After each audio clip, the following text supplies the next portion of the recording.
할렐루야, 주님의 이름으로 문안드립니다.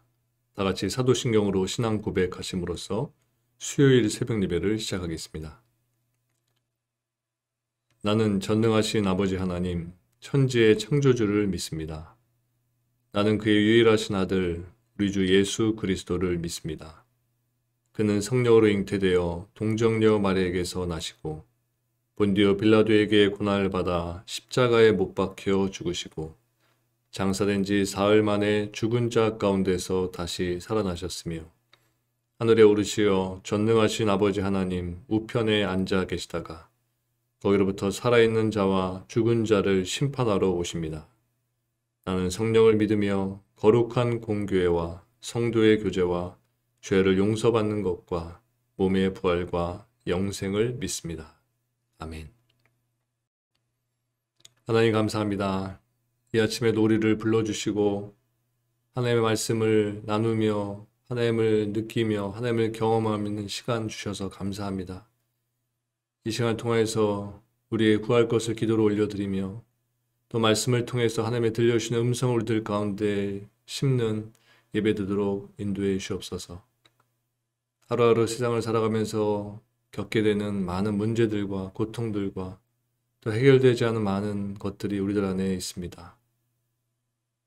기도를 드리며 하나님의 은총을 구하며 기도하는 모든 성도들의 그 기도의 간구에 응답하여 주시고 가정 속에서 있는 일들이나 또 세상 속에서 가지고 있는 모든 일들이 하나님의 안에서 하나님의 은혜 안에서 해결함 받는 은총을 누리도록 인도해 주시옵소서. 오늘도 살아계신 하나님의 말씀을 함께 읽고 나누려고 합니다. 하나님의 말씀하신 음성이 우리들에게 들려지게 하시고 그 생명의 말씀을 통해서 오늘도 하나님 주시는 생명을 누리며 영생을 누리는 우리들 되도록 인도해 주옵소서. 감사드리며 예수님의 이름으로 기도합니다. 아멘. 하나님께서 오늘 우리에게 주시는 말씀은 열왕기하 22장 3절부터 13절까지의 말씀입니다. 열왕기하 22장 3절부터 13절까지의 말씀 제가 봉독해 드리겠습니다. 요시야 왕 제18년의 왕은 아살랴의 아들이요 무슬람의 손자인 사반 서기관을 주님의 성전으로 보내며 지시하였다. hil기야 대사장에게 올라가서 백성이 주님의 성전에 바친 헌금 곧 성전 문지기들이 백성으로부터 모은 돈을 모두 계산하도록 하고 그 돈을 주님의 성전 공사 감독관들에게 맡겨 일하는 인부들에게 품삯으로 주어 주님의 성전에 파손된 곳을 수리하게 하시오. 목수와 돌 쌓는 사람과 미장이에게 품삯을 주고 또 성전 수리에 필요한 목재와 석재도 구입하게 하시오. 그들은 모두 정직하게 일하는 사람들이니 일단 돈을 넘겨준 다음에는 그 돈을 계산하지 않도록 하시오. hil기야 대제사장이 사반 서기관에게 주님의 성전에서 율법책을 발견하였다고 하면서 그 책을 사반에게 넘겨주었으므로 사반이 그 책을 읽어보았다. 사반 서기관은 그 책을 읽어본 다음에 왕에게 가서 임금님의 신하들이 성전에 모아둔 돈을 쏟아내어 작업 감독관 곧 주님의 성전 수리를 맡은 감독들에게 넘겨주었습니다 하고 보고하였다. 사반 서기관은 왕에게 hil기야 대제사장이 자기에게 책 한 권을 건네주었다고 보고한 다음에 그 책을 왕 앞에서 큰 소리로 읽었다. 왕이 그 율법책의 말씀을 듣고는 애통해하며 자기의 옷을 찢었다. 왕은 hil기야 대제사장과 사반의 아들 아히감과 미가야와의 아들 악볼과 사반 서기관과 왕의 시종 아사야에게 명령하였다. 그들은 주님께로 나아가서 나를 대신하여 그리고 이 백성과 온 유다를 대신하여 이번에 발견된 이 두루마리의 말씀에 관하여 주님의 뜻을 여쭈어 보도록 하시오. 우리의 조상이 이 책의 말씀에 복종하지 아니하고 우리들이 지키도록 규정된 이 기록대로 하지 않았으므로 우리에게 내리신 주님의 진노가 크오. 아멘. 다시 말씀을 읽으시면서 개인적으로 묵상하고 기도하는 시간을 가지시기 바랍니다.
열왕기하 18장부터 25장까지 말씀에는 아수르에 의한 북왕국 이스라엘의 멸망으로 남북 분열 왕국의 역사가 끝이 나고 남유다만 남은 상황에서 남유다가 바벨론에 의해 멸망하기까지의 왕들의 통치를 기록하고 있습니다.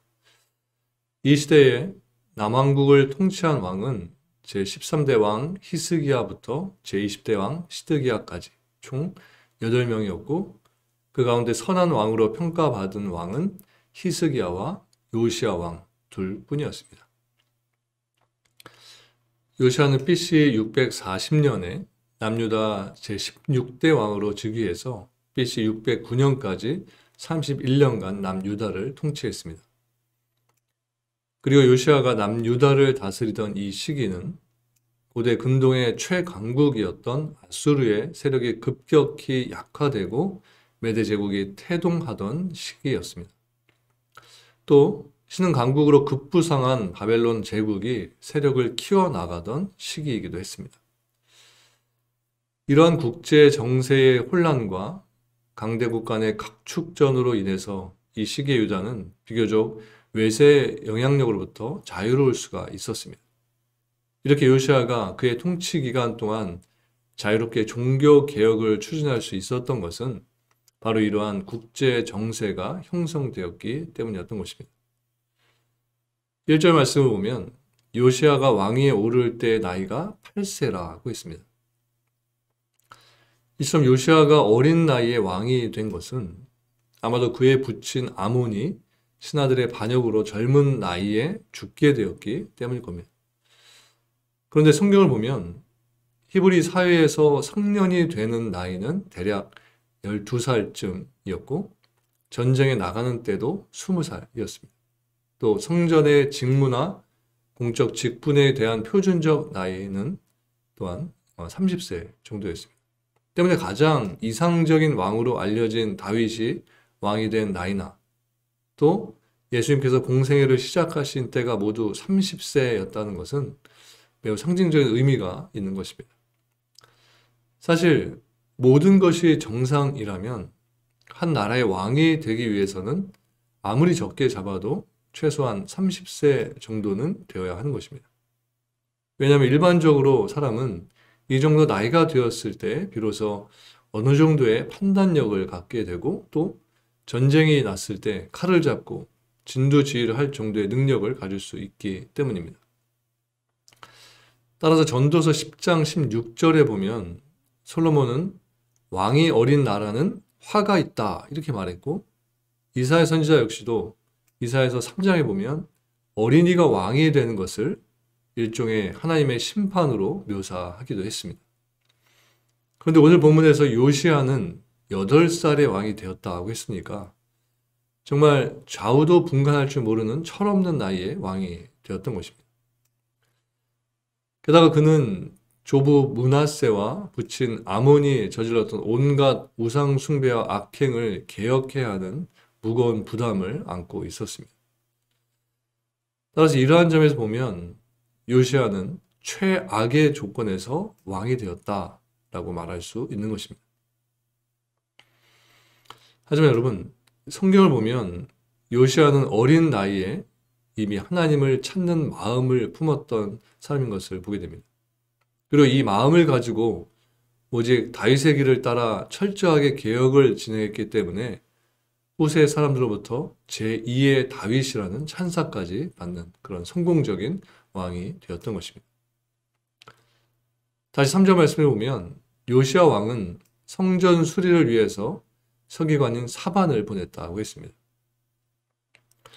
그런데 당시 사회에서 서기관이란 성전 사제와 더불어서 문자와 숫자를 읽고 또 계산할 줄 아는 소수의 지식인이었습니다. 그리고 성경을 보면 서기관 사반의 집안은 여호야김 시대의 선지자 예레미야를 보호했던 아히감이나 후에 바벨론에 점령된 예루살렘의 총독이 되었던 그달리아 등 국가를 위해 훌륭한 일을 했던 사람들이 속한 명문 집안이었습니다. 그리고 이들이 그처럼 훌륭한 일을 할 수 있었던 것은 방금 전에도 말씀드린 것처럼 그들이 당시 소수만이 알 수 있었던 문자와 숫자에 대한 지식과 함께 국사를 담당하던 권세를 그들이 가지고 있었기 때문이었습니다. 이어서 5절과 6절 말씀을 보면 성전 수리를 위해 구체적으로 작업을 맡은 여러 사람들이 그곳에 기록되어 있습니다. 곧 목수와 돌 쌓는 사람과 미장이들입니다. 하지만 출애굽해서 회막을 세웠을 때나 최초로 성전을 건축할 당시의 기록을 보면 이 사람들 외에도 금속 세공이나 기타 직물이나 염색을 담당했던 사람들도 있었고 또 다양한 사람들이 성전 수리에 동원이 되었을 겁니다. 이처럼 성전 건축과 수리에 다양한 사람들이 필요했던 것은 당시 성전이 돌과 금속 등 여러 재료로 지어졌기 때문인 것입니다. 따라서 우리는 이것을 통해서 성전의 건축과 유지를 위해서는 단지 제사를 집전하는 사람들뿐만 아니라 그 외에도 다양한 기술을 가진 사람들이 필요했다는 것을 알 수 있는 것입니다. 그리고 이것은 곧 지금의 교회들을 세우고 지켜나가는 데에도 많은 재능과 직분을 지닌 사람들이 반드시 필요하다는 사실을 우리에게 알려주는 것입니다. 그런데도 오늘날 성도들 가운데에는 자신들의 직업에 대해 잘못된 생각을 갖고 있는 분들이 적지 않습니다. 곧 세상에서의 직업은 단지 생계를 위한 수단일 뿐 교회와 하나님의 나라를 위한 직분은 아니라는 것입니다. 그래서 많은 성도들은 목회자와 같은 직분만이 성직이고 따라서 진정으로 하나님을 섬기려면 반드시 세상의 직업을 포기하고 신학교에 가서 공부를 하고 목회자가 되어야만 한다고 생각하는 것입니다. 하지만 여러분, 성경이 분명히 말씀하고 있듯이 교회는 그리스도의 몸입니다. 그리고 모두 알다시피 몸은 어느 한두 가지의 기관만으로 도저히 성립될 수 없는 것이고 수를 셀 수 없는 많은 기관이 함께 모여서 조화를 이룰 때 그 생명의 유지와 정상적 활동이 가능하게 되는 것입니다. 따라서 하나님께서는 그리스도의 몸인 교회를 위해서 그토록 많고 다양한 사람들을 불러주신 것이고 동시에 다양한 은사를 주셔서 우리들을 지금 사용하고 계신 것입니다. 이어서 8절 말씀에 보면 대제사장 hil기야가 자신이 성전에서 발견한 율법책을 서기관 사반에게 건네 주었다고 했습니다. 여기서 율법책이 구체적으로 무엇인가에 대해 많은 논란이 있지만 이것은 원문상으로 보나 기타 성경 전체의 맥락에서 보나 많은 학자들의 주장처럼 이것은 토라, 즉 율법이 중심이 된 모세 오경이라고 여겨집니다. 그리고 이후의 기록을 보면 이 책은 지금까지 진행되어 오던 요시야의 종교 개혁에 불을 붙여서 그야말로 모든 개혁을 완성하도록 하는 일종의 도화선이자 기폭자가 되었습니다. 그렇다면 여기서 한 가지 생각해 볼 것이 있는데 그것은 hil기야가 성전을 수리하는 도중 이 율법책을 발견했는데 과연 이것이 우연이었을까 하는 이것입니다. 우리는 다른 성경 말씀을 생각해 볼 때나 요시야의 개혁 과정을 생각해 볼 때 이것이 결코 우연이 아니라는 것을 알 수 있습니다. 곧 이 땅의 모든 일은 하나님의 뜻과 하나님의 섭리 하에서 이루어지는 것이고 또 요시야가 지금까지 열심히 유다를 개혁하기 위해 노력해 온 것이 사실이라면 이것은 결코 우연이 아니라 요시야의 개혁에 대한 하나님의 섭리였고 은혜였다라고 말할 수 있는 것입니다. 다시 말해서 하나님께서는 요시야가 홀로 동분서주하면서 유다를 개혁하기 위해 애쓰는 것을 보시고 하나님의 집을 수리하는 과정에서 이 율법책을 발견하도록 하심으로써 그의 충성과 헌신에 보답해 주셨던 것입니다. 그런데 사실 성경을 보면 이러한 예는 이곳뿐만이 아니라 다른 많은 곳에서도 발견이 됩니다. 그 대표적인 실례를 들자면 바로 다윗의 예를 들 수 있습니다. 다윗 역시 하나님의 전을 세우려는 계획을 세웠을 때 하나님께서 그의 이러한 갸륵한 마음을 보시고 그의 집과 영광이 영원하리라 하는 놀라운 은혜를 베푸셨던 것입니다. 따라서 이러한 사실을 보면 하나님은 우리에게 행위와 관계없는 무조건적인 구원의 은혜를 베푸시기도 하시지만 인간들이 이처럼 믿음 속에서 신뢰와 진리와 공의를 위해 애쓰고 헌신할 때 그에 합당한 은혜와 복을 베푸신다는 것을 알 수 있는 것입니다. 따라서 여러분, 오늘 우리는 하나님으로부터 은혜나 복이 없다고 여겨질 때 불평하고 원망할 것이 아니라 오히려 그에 대한 책임이 먼저 우리 자신에게 있다는 것을 분명히 알아야 하는 것입니다. 그래서 불평이나 원망하는 마음, 또 막연히 앉아서 감이 떨어지기를 기다리는 게으른 이런 마음을 버리고 먼저 자리에서 일어나서 말씀과 진리를 위해 애쓰는 모습을 보임으로써 다윗이나 요시야처럼 하나님 주시는 은혜와 복을 받을 수 있어야 하는 것입니다. 여러분, 요시야는 조부와 부친의 악행에도 불구하고 그 영향을 받지 않고 하나님을 향한 마음이 간절했습니다. 그리고 하나님은 그러한 요시야에게 복을 주셔서 그로 하여금 위대한 신앙의 인물로 후대에 기억되게 하셨던 것입니다. 하나님이 주시는 복 중에 가장 큰 복이 무엇이겠습니까? 여러 가지 복이 있겠지만 그 이름이 길이길이 빛나게 되는 것이 아니겠습니까? 아브라함, 모세, 다윗, 히스기야, 요시야, 베드로, 바울, 이러한 이름은 우리가 듣기만 해도 가슴이 뭉클해지고 본받고 싶은 이름들입니다.